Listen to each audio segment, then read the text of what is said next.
And I know the umpire zone was a little small and Roth made adjustments, but other than that, I feel like our team's been calm and collective, and some of the other teams took a little while to get there. I know you guys don't probably think about this near as much as fans do, but fans are always debating whose conference is better and whatnot. The fact that the only team in the SEC that's lost is Vanderbilt to another SEC team, and right now you and Florida are undefeated here. What does that say about not just the conference, but heck, the division you guys played in, that you guys are pulling this off, all three different teams accomplishing so much? Well, I guess the SEC team had to win that Florida Vandy game, and if we lose this one and don't play as good as we do, then the ACC team wins 2 games. And, I mean, we got even teams from, the Big Ten, and just ACC's represented well here. And I think if you make it here, it doesn't really matter what conference you're in, it shows that you're a good team to make it this far. Yeah, no question they're good, but they were the #1 seed tonight, and yet, it seems like you've seen pretty much everything there is to see during the regular season, basically, based on what we're seeing here in Omaha. Yeah, it's we get to play in front of big crowds too in the SEC. I think that might help a little bit with nerves, and there's no doubt that their conference is good, but I guess we just happen to come out on the end of the good end of the stick so far.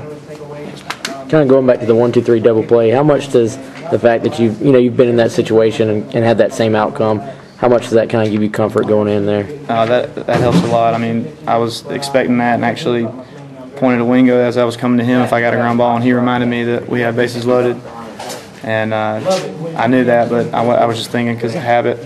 But I was fortunate to get that ball and make a clean throw and get out of that inning. Any thought that you were going to possibly end up going as long as you did when you came in? Or well, Coach Tanner, after I got that first double play, he came in and said to mix pitches and go to both sides of the plate and try to extend me.